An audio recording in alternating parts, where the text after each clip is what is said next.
O que eu preciso compartilhar com vocês hoje é algo muito importante, urgente, e que vem totalmente, completamente da parte do Senhor. Eu não tenho dúvida de que as pregações que são ministradas aqui, elas vêm da parte do nosso Deus. Mas esta, especificamente, pelo modo como aconteceu, eu não tenho a menor dúvida de que o Senhor tem um recado para a sua igreja. Na medida em que você encontrar essa passagem, peço que se coloque de pé, Ezequiel capítulo 33, versículo 1 em diante. E veio a mim a palavra do Senhor dizendo: Filho do homem, fala aos filhos do teu povo e dize-lhes: quando eu fizer vir a espada sobre a terra, e o povo da terra tomar um homem dos seus termos, e o constituir por seu atalaia, e vendo ele que a espada vem sobre a terra, tocar a trombeta e avisar o povo, se aquele que ouvir o som da trombeta não se der por avisado, e vier a espada e o alcançar, o seu sangue será sobre a sua cabeça. Ele ouviu o som da trombeta e não se deu por avisado, o seu sangue será sobre ele. Mas o que se dá por avisado salvará a sua vida. Mas se quando o atalaia vir que vem a espada e não tocar a trombeta e não for avisado o povo, e a espada vier e levar uma vida dentre eles, esse tal foi levado na sua iniquidade. Porém, o seu sangue requererei da mão do atalaia. A ti, pois, ó filho do homem, te constituí por atalaia sobre a casa de Israel. Tu, pois, ouvirás a palavra da minha boca e lhe anunciará da minha parte. Se eu disser ao ímpio: ó ímpio, certamente morrerás, e tu não falares para dissuadir ao ímpio do seu caminho, morrerá esse ímpio na sua iniquidade. Porém o seu sangue o requererei da tua mão. Mas se advertires o ímpio do seu caminho, para que dele se converta, e ele não se converter do seu caminho, ele morrerá na sua iniquidade, mas tu livraste a tua alma. Tu, pois, filho do homem, dize à casa de Israel: assim falais vós dizendo, visto que as nossas transgressões e os nossos pecados estão sobre nós, e nós desfalecemos neles, como viveremos então? Dize-lhes: vivo eu, diz o Senhor Deus, que não tenho prazer na morte do ímpio, mas em que o ímpio se converta do seu caminho e viva. Convertei-vos dos vossos maus caminhos, pois, por que razão morrereis, ó casa de Israel? Os irmãos podem sentar-se, por favor. Glória a Deus. Peço que você preste o máximo de atenção, porque eu tenho certeza absoluta que hoje pela manhã Deus interviu na minha vida. Preste muita atenção nisso. Pela manhã, antes de vir aqui para a igreja, eu liguei o computador para ler os e-mails. Só que liguei e não fiz isso. Eu quis antes pedir ao Senhor que me dissesse o que Ele queria que eu pregasse hoje à noite. Porque embora eu tenha mensagens já no meu coração, eu tenho, por exemplo, uma que o Senhor já me deu há algumas semanas, eu sempre, no dia da pregação, eu peço ao Senhor: Senhor, me confirma, o que é que o Senhor quer que eu pregue? É isso ou não é? E eu me ajoelhei no quarto, sozinho, peguei a Bíblia e abri a palavra, não para que onde eu abrir eu vou pregar. Não, eu abri porque eu ia naquele momento procurar o texto que estava no meu coração. Só que no momento que eu abri a palavra de Deus, eu abri precisamente em Ezequiel, no livro desse profeta. E abri exatamente no texto que nós acabamos de ler.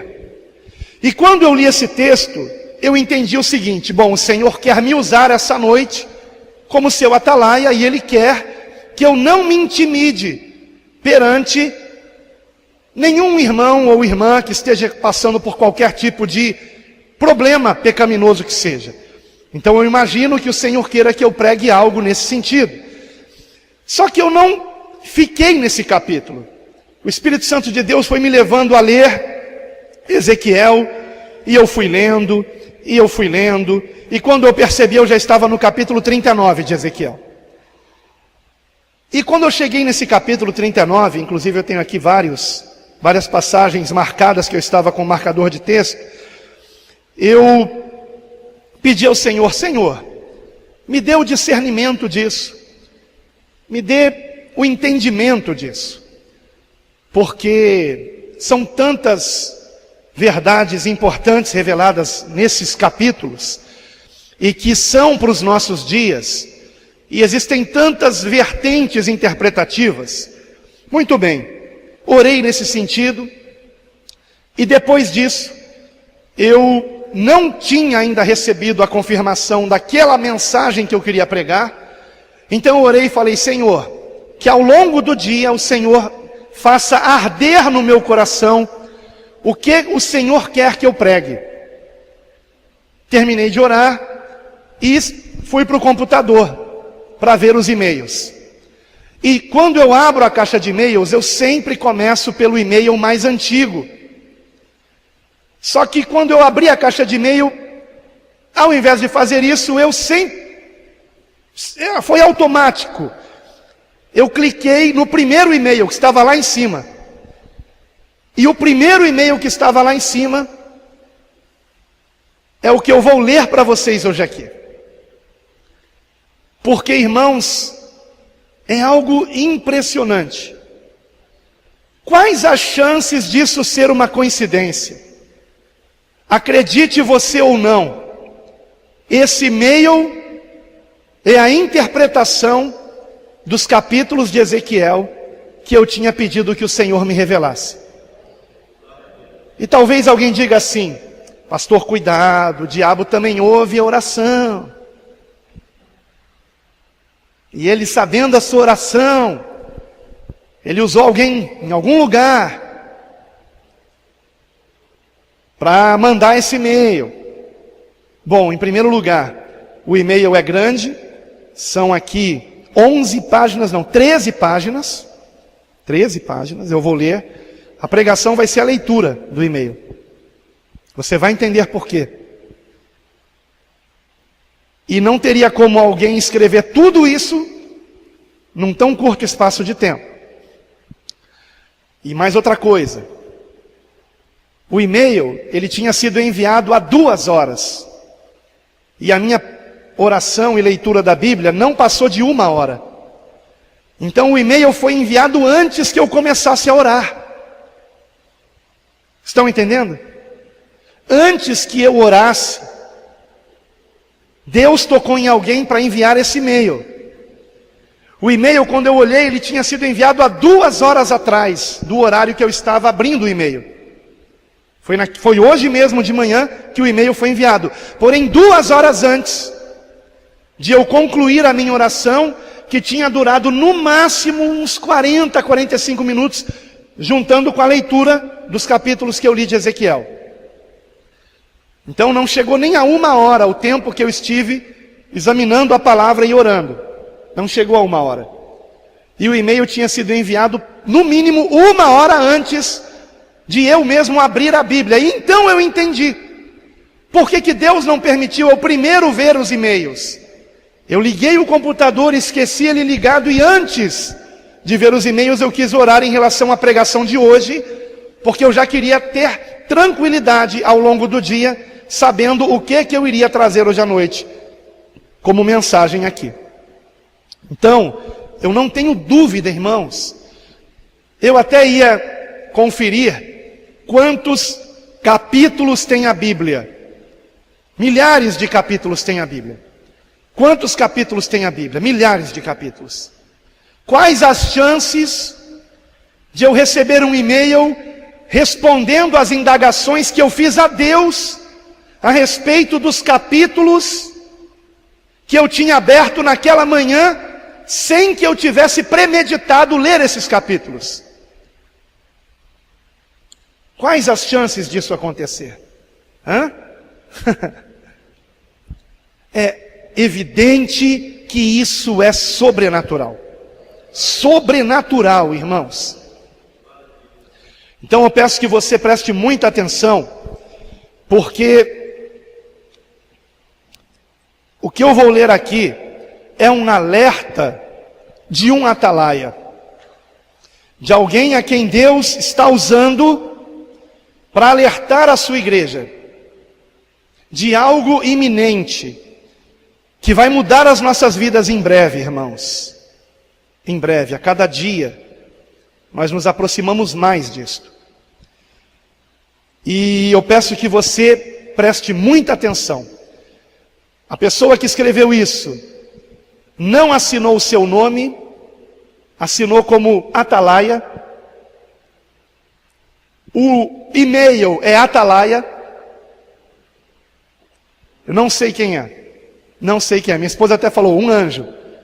Mas como ele conta a história da vida dele um pouquinho no início, eu sei que ele está sendo como um anjo, por ser um mensageiro. A palavra anjo significa mensageiro.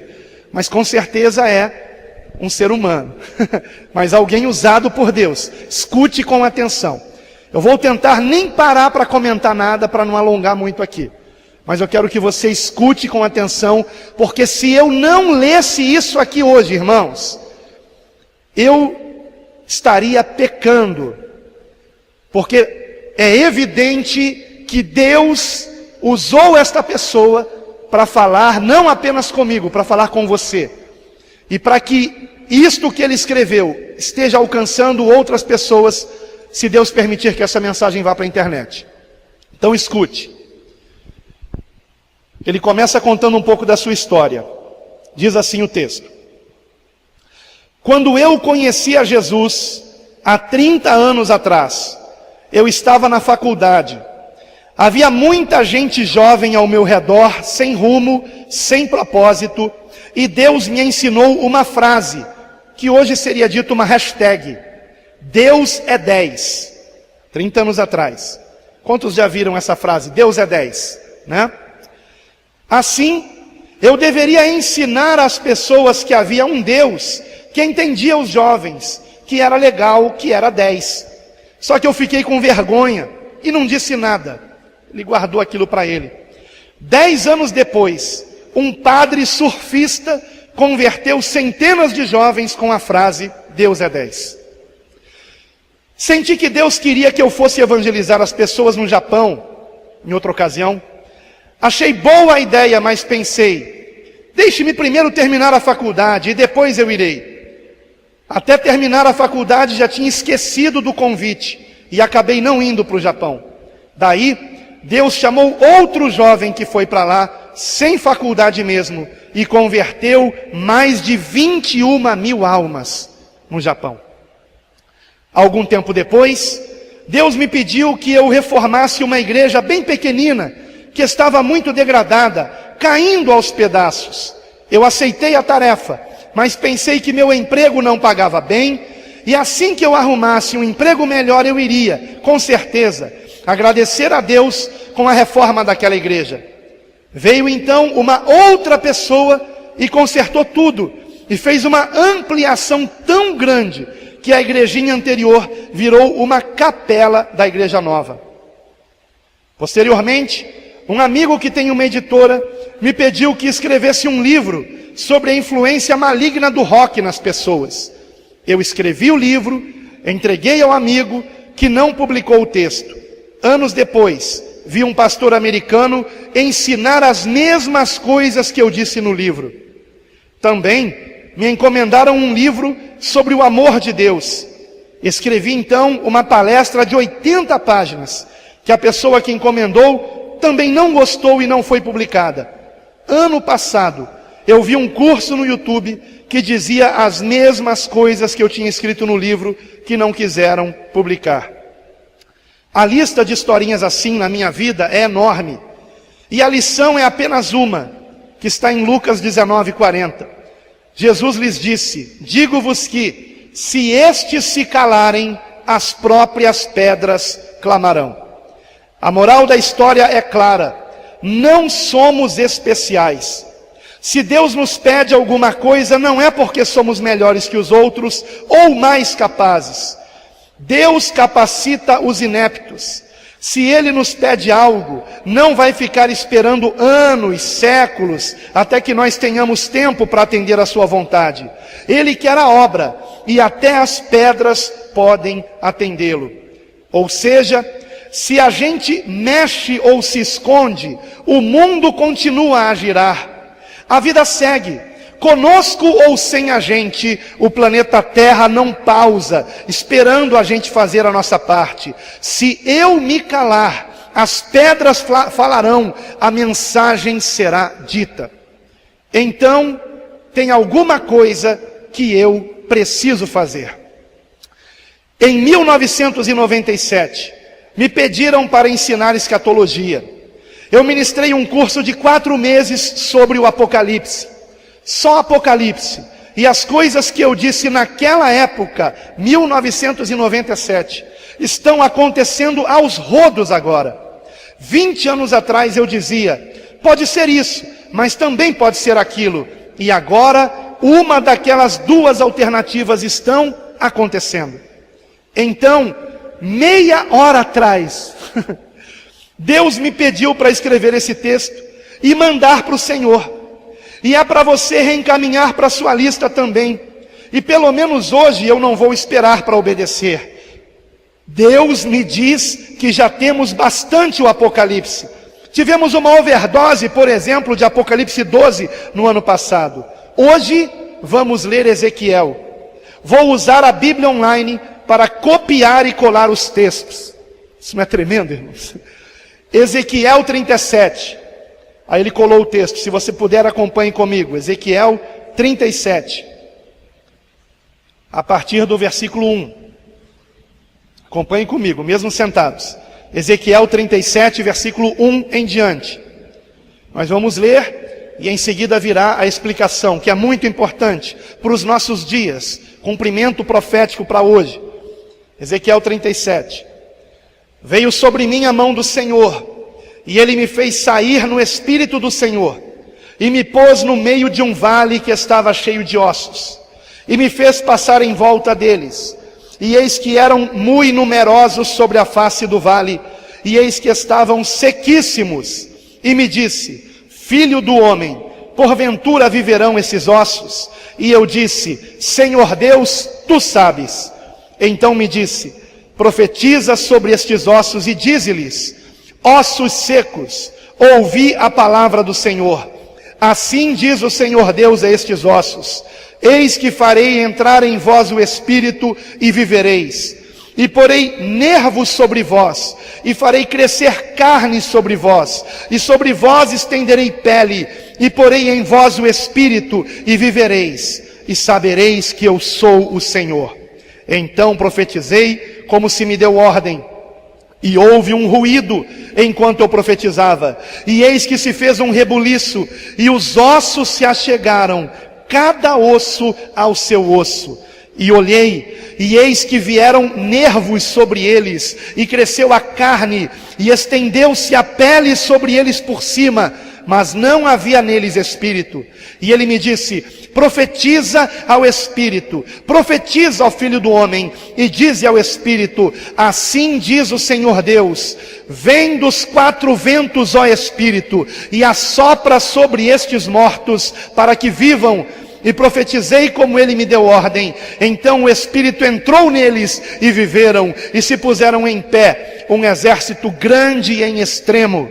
Então me disse, filho do homem, estes ossos são toda a casa de Israel. Eis que dizem, os nossos ossos se secaram e pereceu a nossa esperança. Nós mesmos estamos cortados, Portanto, profetiza e dize-lhes: assim diz o Senhor Deus: eis que eu abrirei os vossos sepulcros e vos farei subir dos vossos sepulcros, ó povo meu, e vos trarei à terra de Israel.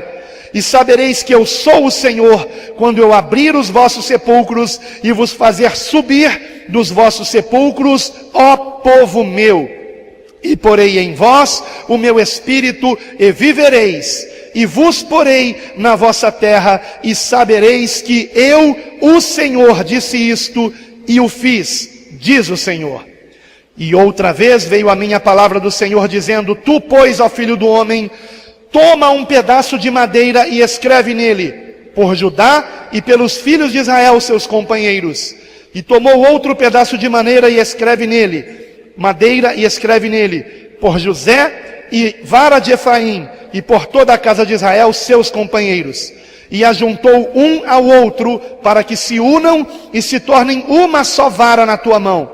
E quando te falarem os filhos do teu povo, dizendo: porventura não nos declararás o que significam estas coisas, tu lhes dirás: assim diz o Senhor Deus: eis que eu tomarei a vara de José, que esteve na mão de Efraim, e a da tribo de Israel, suas companheiras, e as ajuntarei à vara de Judá, e farei delas uma só vara, e elas se farão uma só na minha mão.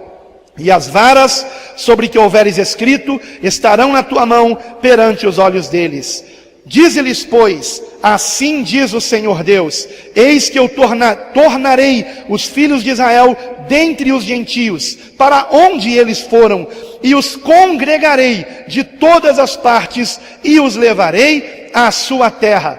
E deles farei uma nação na terra, nos montes de Israel, e um rei será rei de todos eles, e nunca mais serão duas nações, nunca mais para o futuro se dividirão em dois reinos. Ezequiel capítulo 37, versículos de 1 a 22. Pois bem, na primeira metade da década de 1940, o povo eleito sofreu uma tentativa de genocídio. Mais de 6 milhões de judeus morreram em campos de concentração nazistas.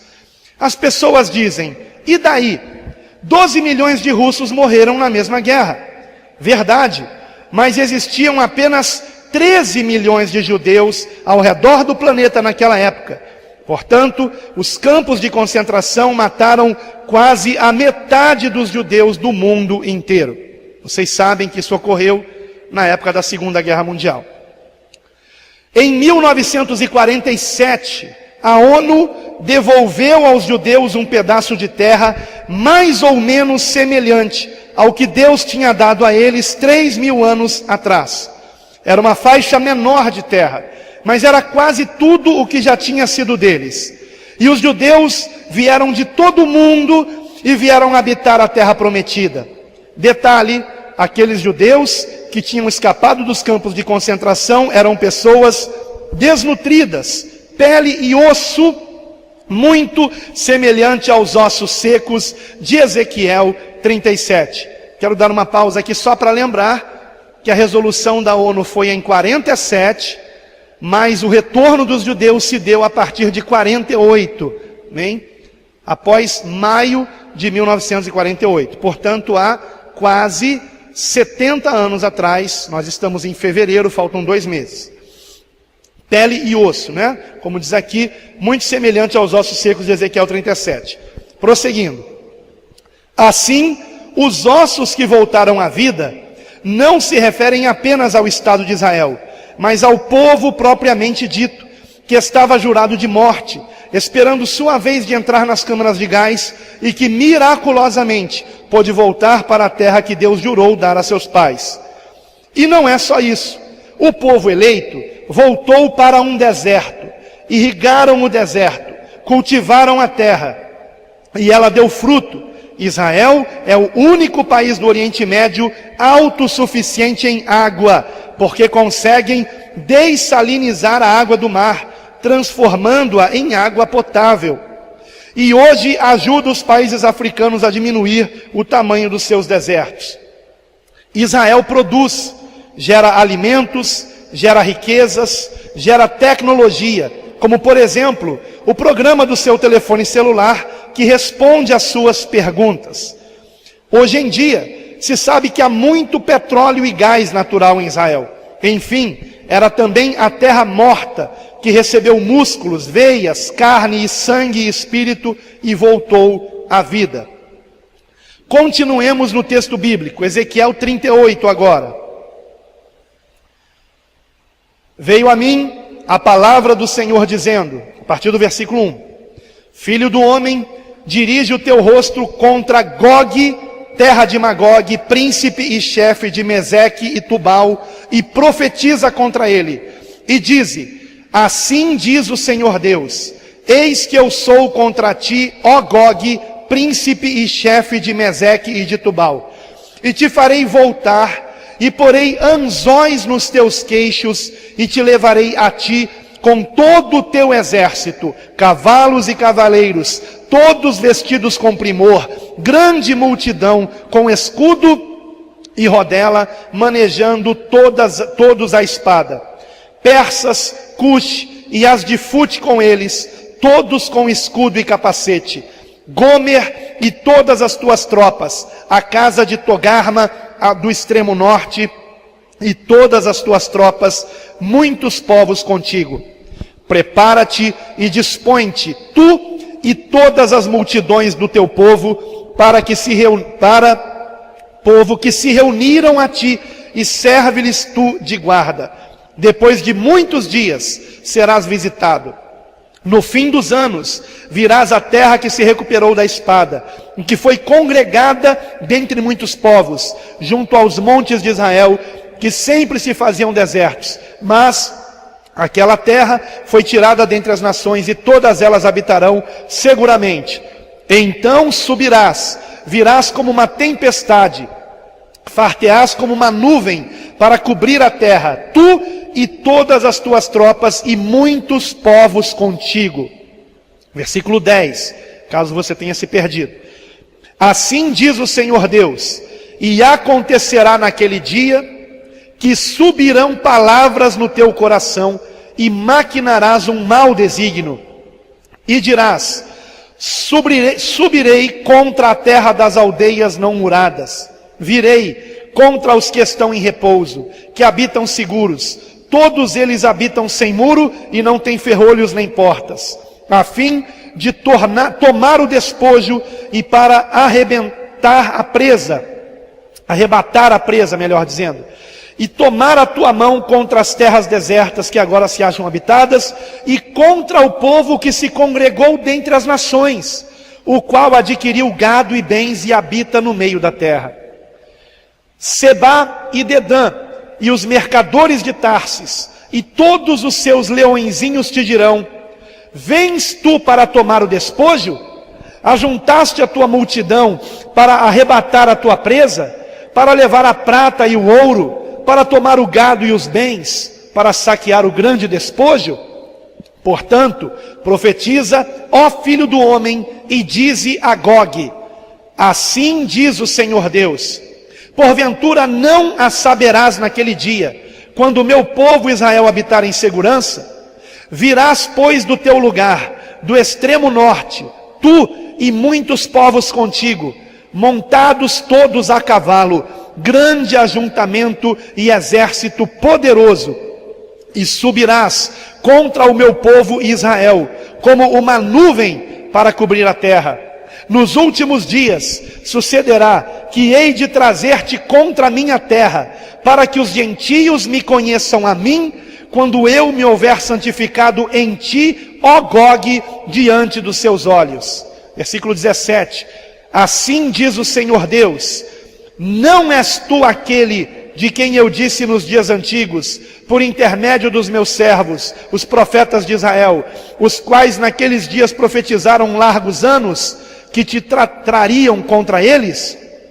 Sucederá, pois, naquele dia, no dia em que vier Gog contra a terra de Israel, diz o Senhor Deus, que a minha indignação subirá à minha face, porque disse no meu zelo, no fogo do meu furor, que certamente naquele dia haverá grande tremor sobre a terra de Israel. Ezequiel capítulo 38, versículos de 1 a 19.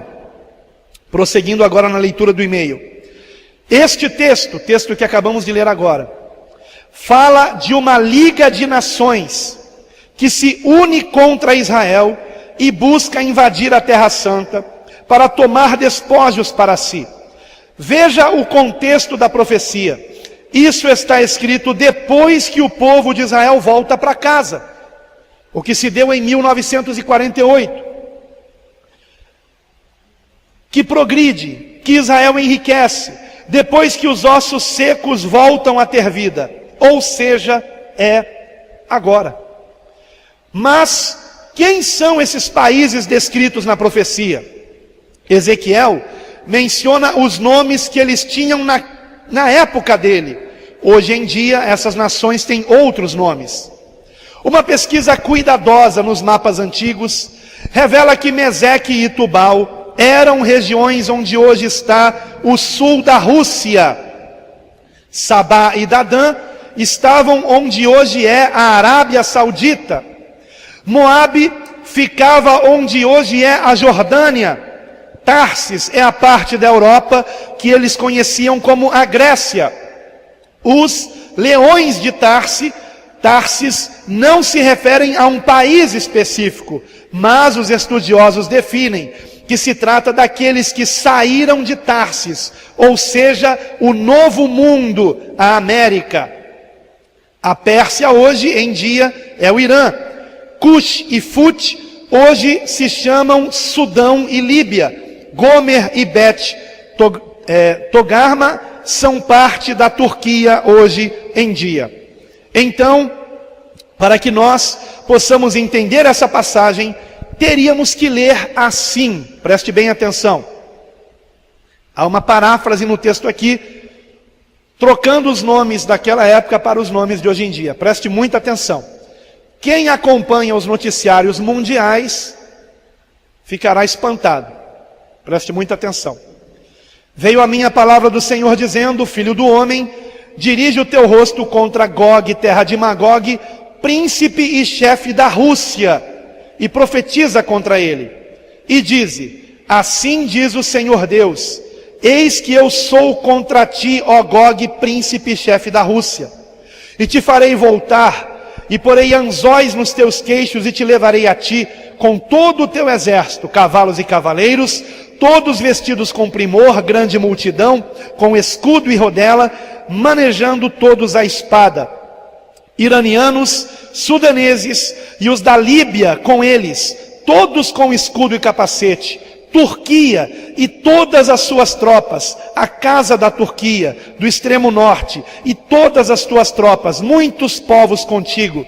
Prepara-te e dispõe-te, tu e todas as multidões do teu povo, que se reuniram a ti, e serve-lhes tu de guarda. Aí voltando aqui para a interpretação do irmão. Ou seja, a Bíblia nos adverte para uma aliança entre a Rússia, Irã, Turquia, Líbia e Sudão. Hoje em dia, todos lemos nos jornais que a Rússia, o Irã e a Turquia estão presentes militarmente na Síria, uns para combater os xiitas do ISIS e os turcos para combater os curdos, que são os cristãos que efetivamente derrotaram o ISIS e são aqueles que vinham sendo degolados pelo ISIS na televisão. Uma busca rápida na internet vai resultar em fotos de Vladimir Putin, Erdogan e Rouhani, que são os presidentes, respectivamente, da Rússia, Turquia e Irã, reunidos e descontraídos, por exemplo, na cidade de Sochi, em janeiro de 2018, para discutir detalhes dessa aliança. Eu escrevi, por exemplo, o nome de Erdogan e coloquei essa cidade, Sochi, S-O-C-H-I, e coloquei no Google Imagens e apareceu de fato a foto desses três presidentes abraçados ali, sorridentes, que estão formando essa aliança. Rússia, Turquia e Irã. O que pouca gente sabe é que a Líbia tem um tratado com a Rússia para tentar impedir os xiitas de entrar na Europa pelo seu território, pois já há anos os refugiados sírios vão até a Líbia e de lá tentam chegar na Itália de barco, e a União Europeia já não quer mais que isso ocorra, mas não ajuda a resolver o problema. O que também pode ser novidade é que o Sudão devolveu à Turquia uma ilha onde existe um porto que foi construído pelos otomanos e que hoje em dia estava degradado em troca de ajuda e suporte militar e econômico. Ou seja, a Turquia tem a maior parte de seu território ao norte de Israel, mas tem essa ilha mais ou menos a uns 300 quilômetros ao sul da Terra Santa. Se você pesquisar bastante nos livros de história, nunca haverá uma aliança militar entre Rússia, Irã, Turquia, Líbia e Sudão antes dessa época que existe hoje. Então, Ezequiel 38 foi escrito para os dias de hoje. A palavra de Deus nos diz que, Ezequiel 38, 8, no fim dos anos virá a terra que se recuperou da espada e que foi congregada dentre muitos povos, junto aos montes de Israel, que sempre se faziam desertos, mas aquela terra foi tirada dentre as nações, e todas elas habitarão seguramente. Agora, versículo 9. Um texto primeiro. Já vimos que a terra que se recuperou e foi congregada é Israel. Então a Bíblia nos diz que esse grupo de países atacará Israel. Agora sim, o versículo 9. Então subirás, virás como uma tempestade, far-te-ás como uma nuvem para cobrir a terra, tu e tuas tropas e muitos povos contigo.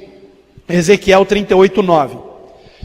É a terra das, abre aspas, aldeias não muradas, fecha aspas. Abre aspas novamente, todos eles habitam sem muro e não têm ferrolhos nas portas, a fim de tomar o despojo e para arrebentar a presa e tomar a tua mão contra as terras desertas, que agora se acham habitadas, e contra o povo que se congregou dentre as nações, o qual adquiriu gado e bens e habita no meio da terra. Ezequiel 38, versículo 11 e 12. É evidente que está falando de Israel nos nossos dias. Isso é evidente. Ou seja, eles querem o petróleo, a tecnologia, os meios de transformar água do mar em água potável, etc. Querem os despojos. Por alguma razão que muitos especulam, os Estados Unidos e a Arábia não se opõem a isso. Os noticiários mostram que a Arábia Saudita e Israel estão criando laços diplomáticos, relações em aquecimento, como diria o Jerusalem Post, mas não o bastante para que eles venham em auxílio dos judeus. Eles apenas protestam, assim como a Europa e os Estados Unidos apenas criticam os invasores, mas não fazem nada. Os Estados Unidos são antigos aliados de Israel e causa estranheza que não venham em seu auxílio. Por isso, muita gente tem muitas teorias a respeito, mas isso é história para ser contada em outro dia. Ezequiel prossegue no versículo 13. A Arábia Saudita e os mercadores europeus e a América te dirão: vens tu para tomar o despojo?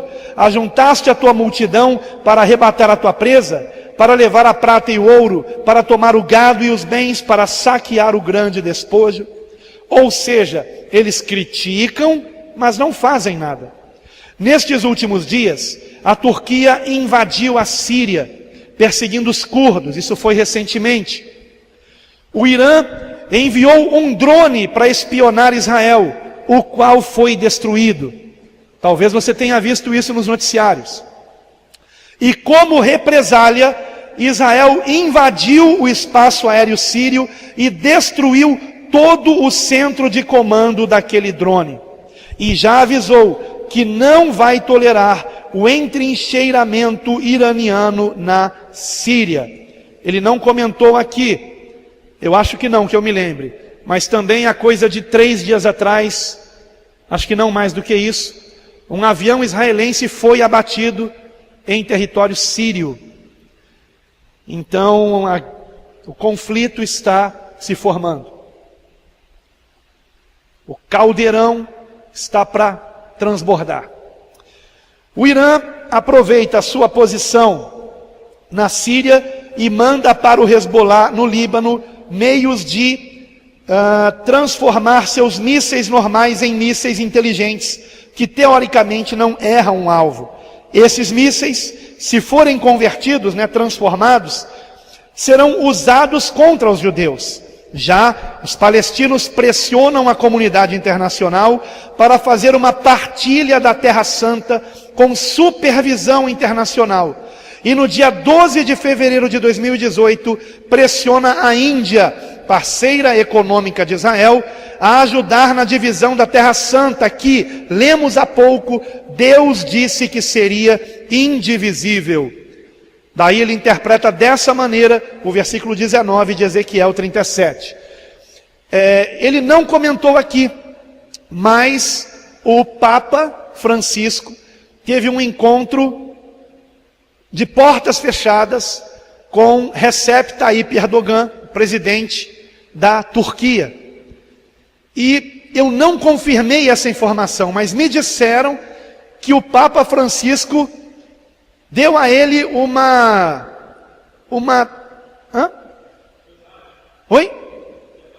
medalha, isso, uma condecoração, chamando ele de homem da paz, não é isso? Homem da paz. Erdogan, homem da paz, por favor, me contem outra, Pesquisa sobre as atrocidades que ele faz no próprio país. Como que ele pode querer ser homem da paz? Eu não confirmei. Você confirmou, Jefferson, isso? Confirmado, Maravilha. Confirmado. Passa depois para mim o link. A própria Rede Globo mostrou. Então, queridos, essa nomeação de homem da paz foi porque o Erdogan está justamente querendo que Jerusalém seja de fato dividida entre palestinos e israelenses. E nós sabemos que desde 1967, quando aconteceu a Guerra dos 6 Dias, que os israelenses tomaram a cidade da parte norte de Jerusalém, a parte norte dessa cidade, melhor dizendo.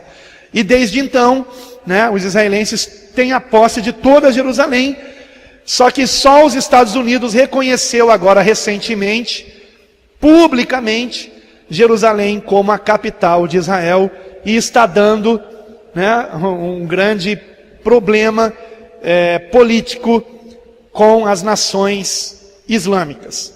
Então, prosseguindo aqui, diante desse cenário, Israel será invadido por 5 países. Eu estou quase terminando, tá, irmãos? São 13 páginas, eu já estou no meio da 10. Por 5 países que já estão posicionados para o ataque. Já existem provocações, já existem ameaças. Tudo pode acontecer a qualquer momento. E Israel não tem meios de evitar o conflito. Ezequiel 38 continua.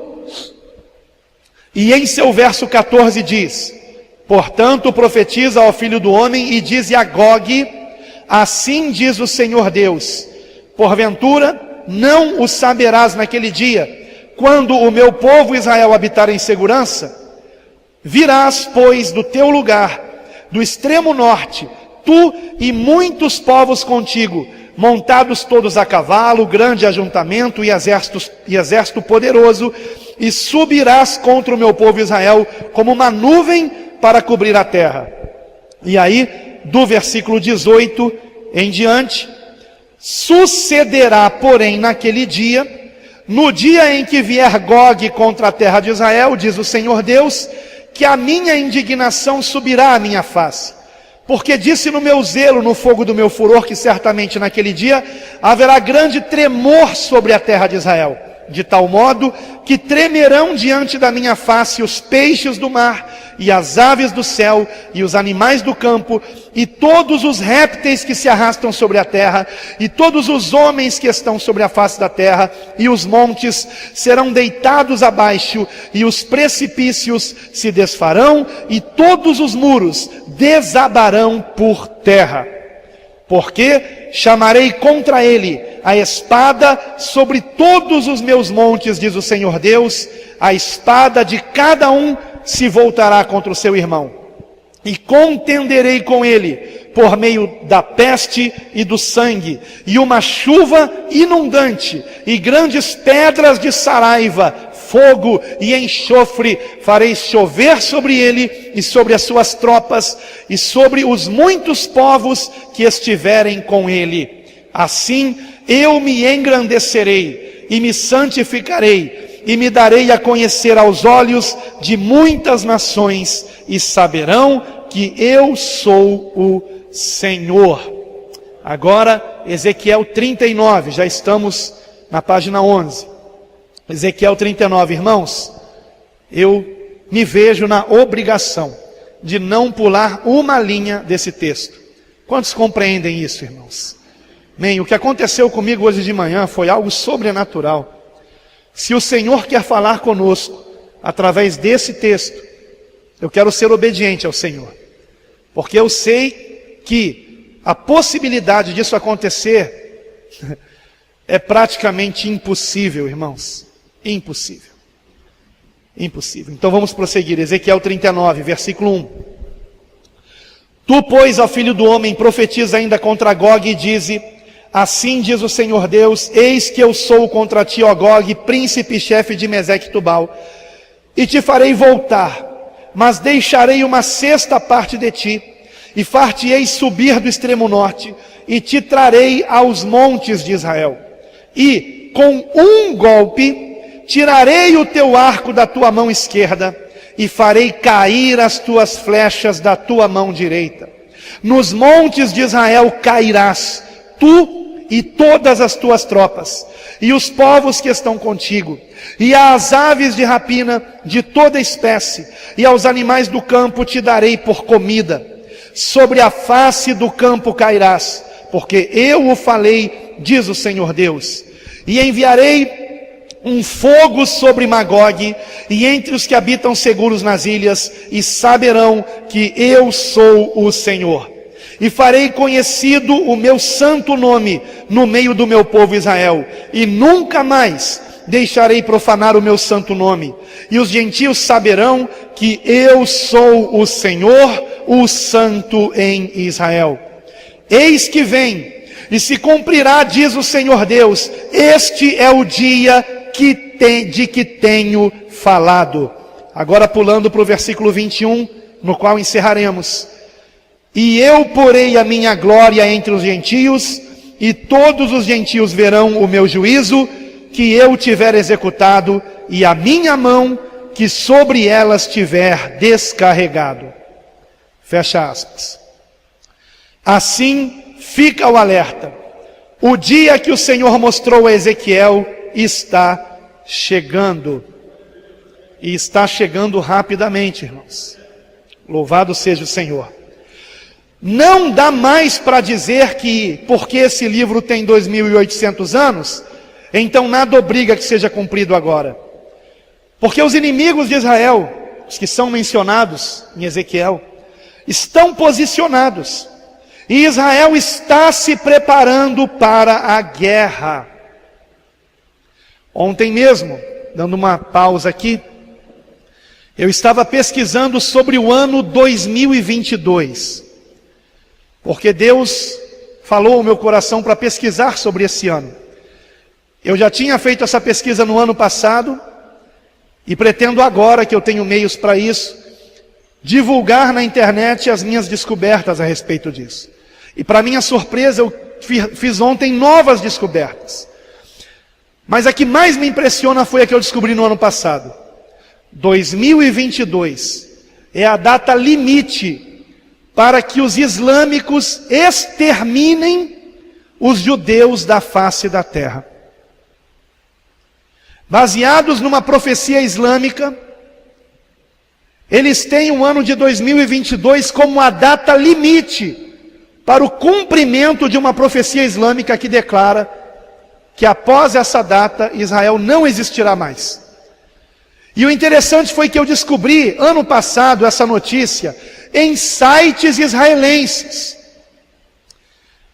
E eu precisei, obviamente, do tradutor da internet para entender o que estava escrito ali. E os sites estavam dizendo que os israelenses estão se armando, se preparando para esse ataque que no máximo acontecerá até 2022. Eles sabem disso. Eu encontrei isso em 2 sites israelenses, mas o mais interessante foi que ontem à noite eu consegui encontrar isso num site islâmico. Um site islâmico promovendo essa intifada contra Israel, que eles chamam de uma guerra santa contra Israel, para acabar com a posse de Jerusalém das mãos dos israelenses e o extermínio dos judeus. Então, de fato, há algo prestes a acontecer. Eu só quero lembrar que 2022 é a data limite, tá, irmãos?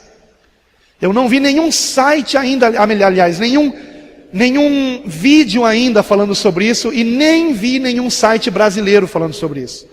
Só em 2 sites israelenses falando sobre isso.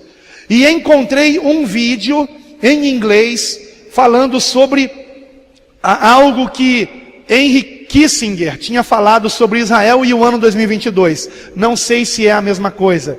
Eu preciso da tradução do que ele diz nesse site, esse americano. Mas nós estamos, irmãos, vendo exatamente agora tudo isso se formando, se convergindo para isso, né? Então, queridos, o Senhor está à porta. E ele declara aqui, prosseguindo, perdão que eu parei, eu quero prosseguir de onde eu parei. Sim, os inimigos de Israel estão posicionados. Israel está se preparando para a guerra. Está mesmo, eu li isso ontem. Eles estão se armando o máximo possível. Está se preparando para a guerra. E ela virá, pois está profetizada. E o Senhor virá em auxílio do seu povo, e já não haverá mais espaço para dúvidas. O Senhor está à porta. À porta. Por isso que eu interpreto as 7 igrejas também como 7 períodos da igreja.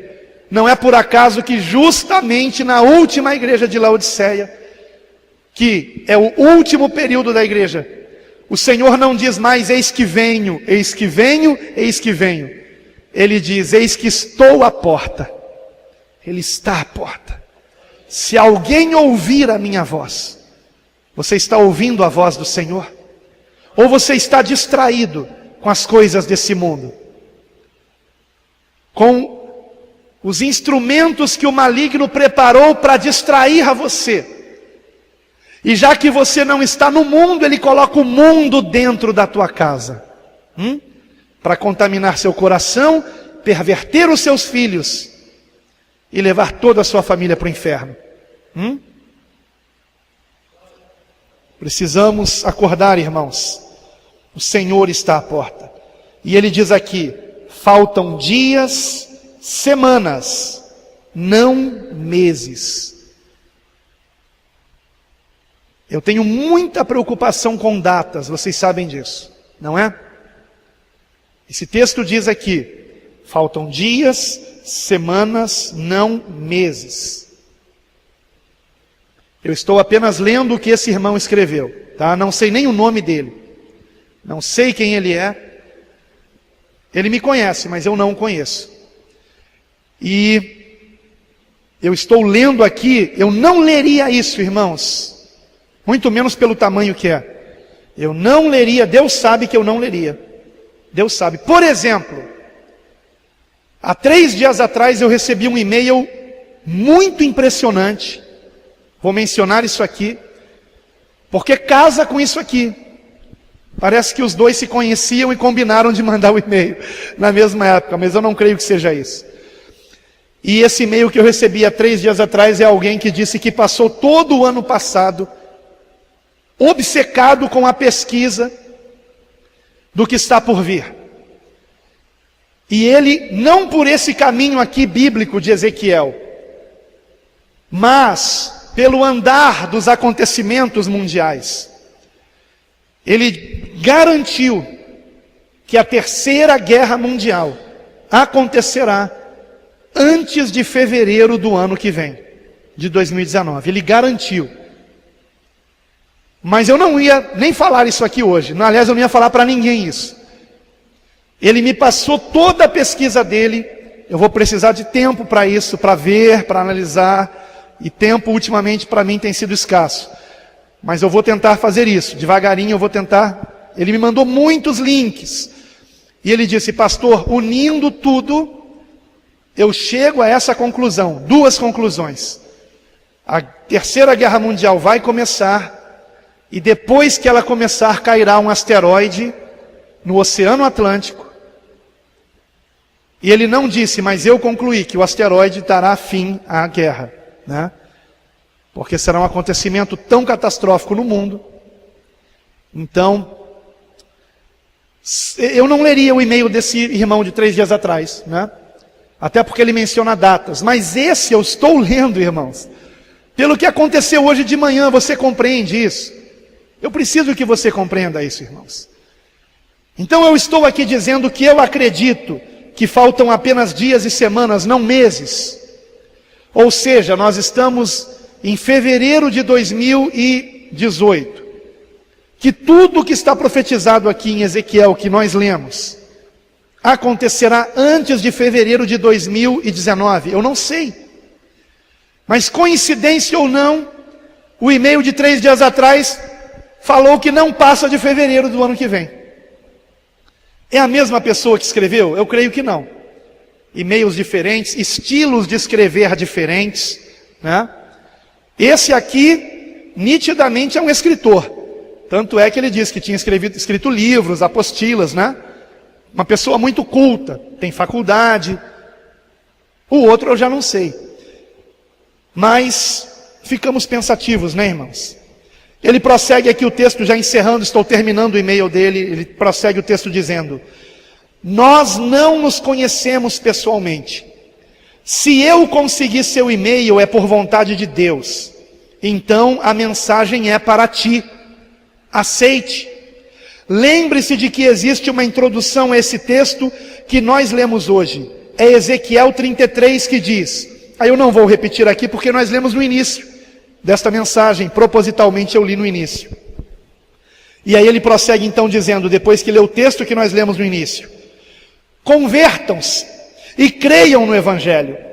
Não digam que não têm pecados, todos temos.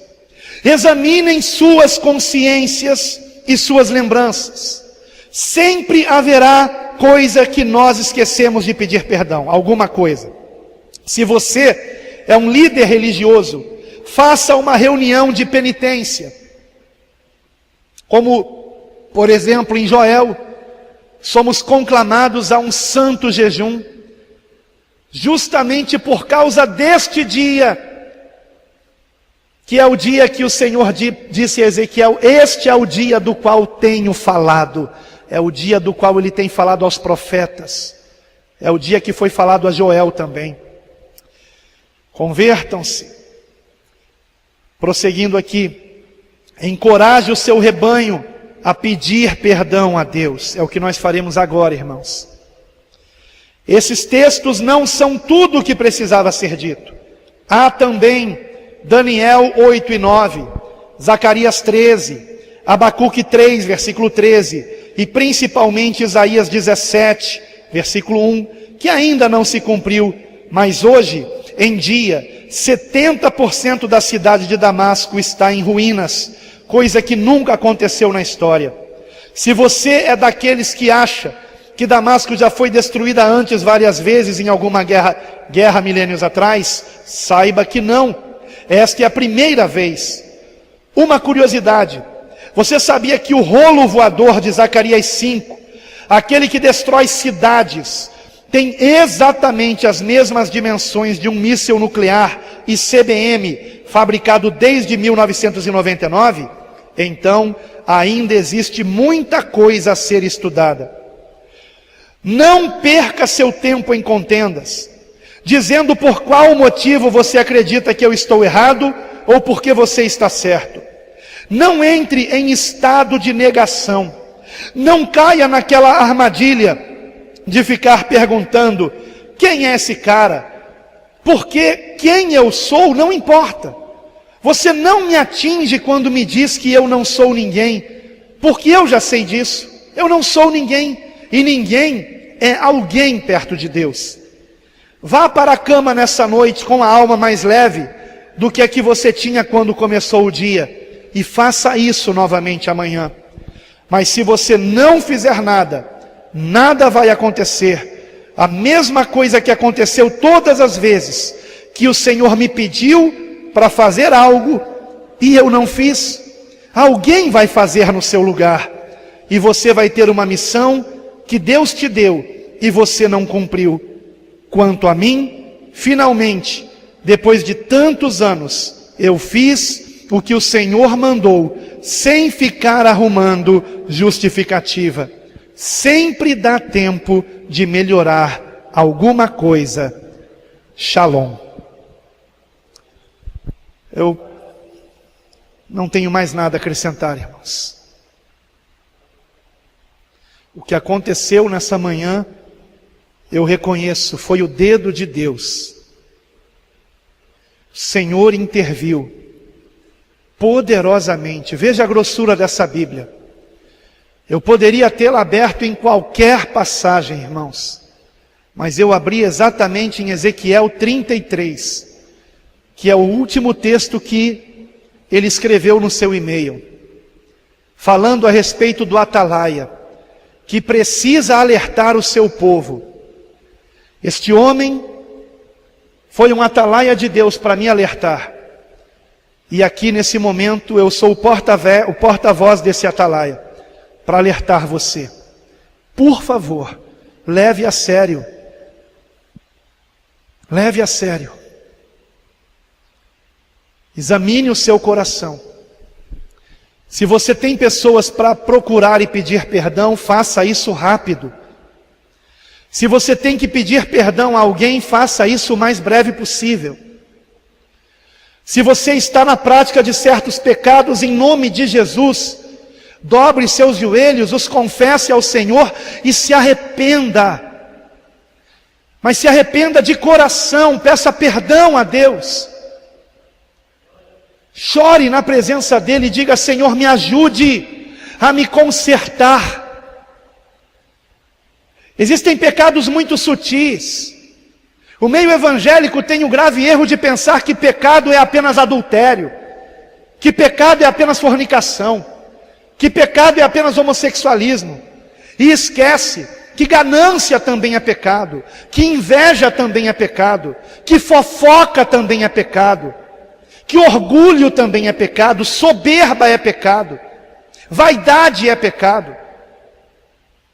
Então examine o seu coração e pergunte a si mesmo de que pecados você precisa se arrepender e confessar a Deus. Não adianta só dizer: Senhor, perdoe os meus pecados.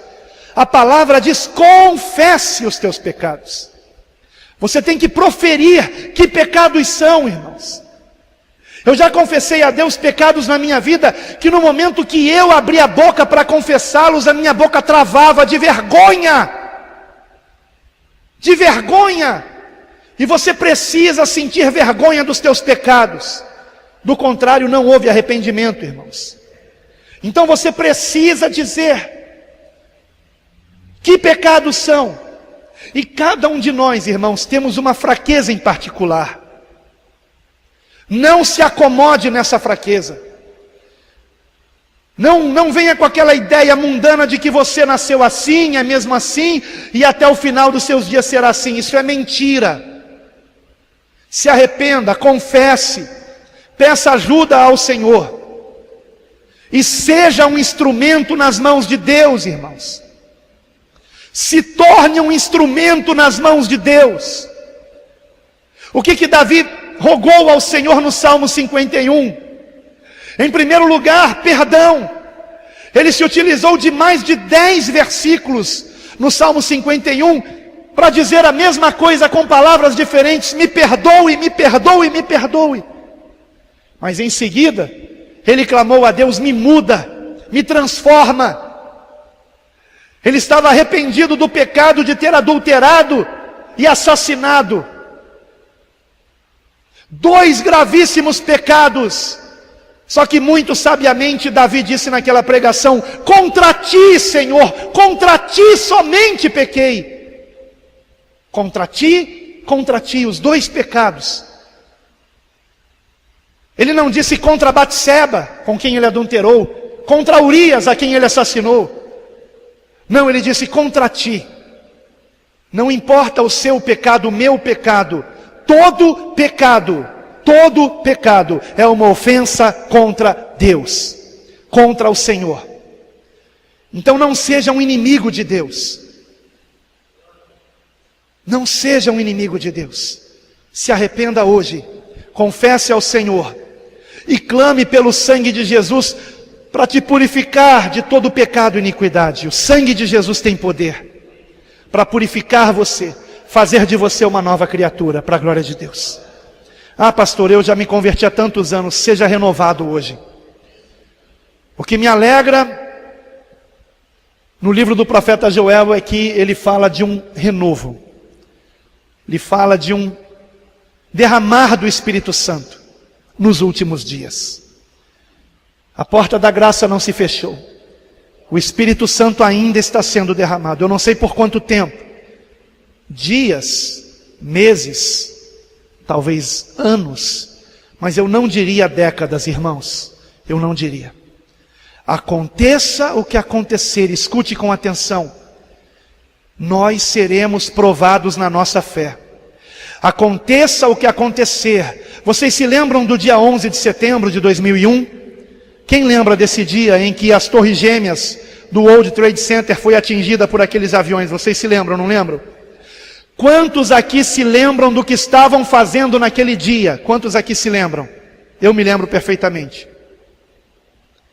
Porque aquele dia foi marcante. Nunca me esqueci do que eu fiz naquele dia, porque marcou a minha vida. Por quê? Porque nós estávamos diante da TV, boquiabertos, não é verdade? Imaginando estarmos vendo um filme de Hollywood, não é verdade? Só que aquilo superava todos os filmes de catástrofe que Hollywood já fez até hoje. Aquilo superava toda a maldade que nós imaginávamos que o homem pudesse ter. No entanto, aconteceu. Aconteceu. E se você ligar a sua TV ou celular, ou alguém disser a você: a Terceira Guerra Mundial começou. Eu tenho dito aqui, irmãos, eu não sou melhor do que o meu pai e do que o meu avô. O meu avô viveu no tempo da Primeira Guerra Mundial. O meu pai viveu no tempo da Segunda Guerra Mundial. E eu, provavelmente, verei a Terceira Guerra Mundial. Eu espero que você, no dia que receber essa notícia, não entre em desespero. Porque, amados, o Senhor disse que quando víssemos estas coisas acontecerem, deveríamos nos regozijar e exultar. Como alguns aqui que ao longo de tudo que eu li estavam dando glória a Deus. Exultar e se regozijar e olhar para o alto, não é se esconder em cavernas, não. Os que estão destinados à ira de Deus é que se esconderão em cavernas, em bunkers. Nós não. Nós não temos que procurar cavernas, lugares para nos escondermos. Nós temos que olhar para o alto. Porque em meio a todo esse caos, o Senhor virá nos buscar, irmãos. Ele virá. ainda que tenhamos que passar pelo início de toda essa grande tribulação, mas antes da ira do Senhor ser derramada sobre os ímpios, o Senhor nos levará para a glória. Mas somente aqueles que nele confiam, somente aqueles que não se desesperarem, somente aqueles que amam a vinda do Senhor. Então entendam, meus amados irmãos, antes da vinda do Senhor é necessário que estas coisas aconteçam. Mas não se esqueçam de que estas coisas são a mais forte evidência de que o Senhor está à porta. E se você o ama, você se alegrará e dirá: Maranata, ora vem Senhor Jesus, aleluia, a Ele toda a honra e toda a glória para sempre, amém e amém. Graças a Deus, graças a Deus, graças a Deus. Louvado seja o Senhor, louvado seja o Senhor. Vamos orar, irmãos.